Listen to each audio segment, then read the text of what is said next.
இன்றே டவுன்லோட் செய்து உங்கள் ஃபேவரட் ஷோக்களை என்ஜாய் பண்ணுங்க. என்னண்ணா இப்படி சொல்றீங்க? பணத்தை நான் ஏற்கனவே திருப்பி கொடுத்துட்டேனே.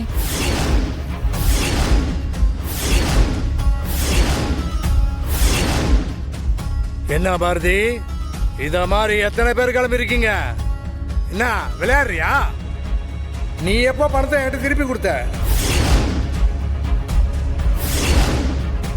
என்கிட்ட பணத்தை வாங்கிட்டு வந்ததோட சரி, அதுக்கப்புறம் அந்த பக்கமே வரல. இப்ப என்னடானா பணத்தை திருப்பி கொடுத்துறேன்னு புதுசா ஒரு கதை சொல்ற? நீ பணத்தை திருப்பி கொடுத்திருந்தா நான் எதுக்கு இந்த வீட்டு வாசல் வந்து நிக்கிறேன்? எனக்கு தலைக்கு மேல 1000 வேலை இருக்கு.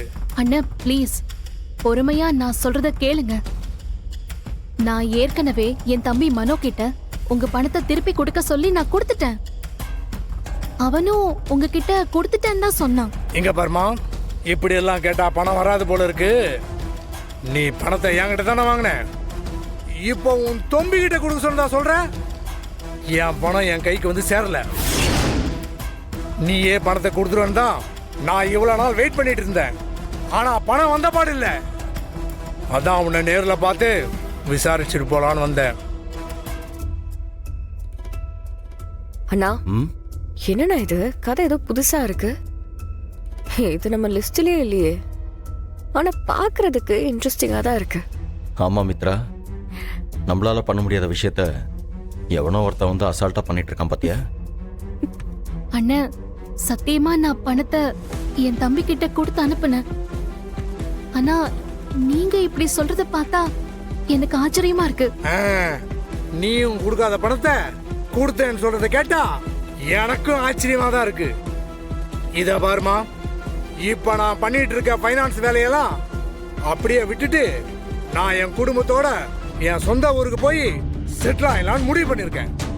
அதனாலதான் கொடுத்த கடனை எல்லாத்தையும் வீடு வீடா போய் நான் வசூல் பண்ணிட்டு இருக்கேன். நீ என்ன பண்ணுவியோ ஏது பண்ணுவியோ எனக்கு தெரியாது. இன்னைக்கு சாயந்தரம் வரைக்கும் உனக்கு டைம்.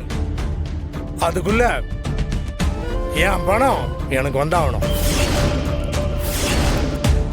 இந்த சாக்கு போக்கு சொல்லி தட்டி கழிக்கிறது, கொடுக்காத பணத்தை கொடுத்துட்டேன்னு சொல்றது, இந்த மாதிரி சொல்றவங்களெல்லாம் நான் நிறைய பேரை பார்த்துட்டேன். நீ ஒரு பொண்ணா இருக்கிறதால தான் நான் உங்ககிட்ட பொறுமையா பேசிட்டு இருக்கேன். இல்லைன்னா நான் பணத்தை வசூல் பண்ற முறையே வேற மாதிரி இருக்கும். அவ்வளவு தூரம் போக வேண்டி இருக்காதுன்னு நினைக்கிறேன். நான் சொன்ன டைத்துக்குள்ள பணம் மட்டும் வரலன்னு வச்சுக்கோ, அதுக்கப்புறம் என்னுடைய உண்மையான முகத்தை நீ பார்க்க வேண்டியிருக்கும். சொல்லிட்டேன், பார்த்துக்கோ. அண்ணா ப்ளீஸ், நீங்க சொல்ற எதுவுமே எனக்கு புரியல. நான் ஏற்கனவே பணத்தை கொடுத்து அனுப்பிட்டேன். திரும்ப திரும்ப சொன்னதையே சொல்லிட்டு இருக்காத. பணத்தை திருப்பி கொடுக்குற வழியை பாரு. சாயந்தரம் நான் வருவேன், பணத்தை ரெடி பண்ணி வைக்கிறேன். அண்ணா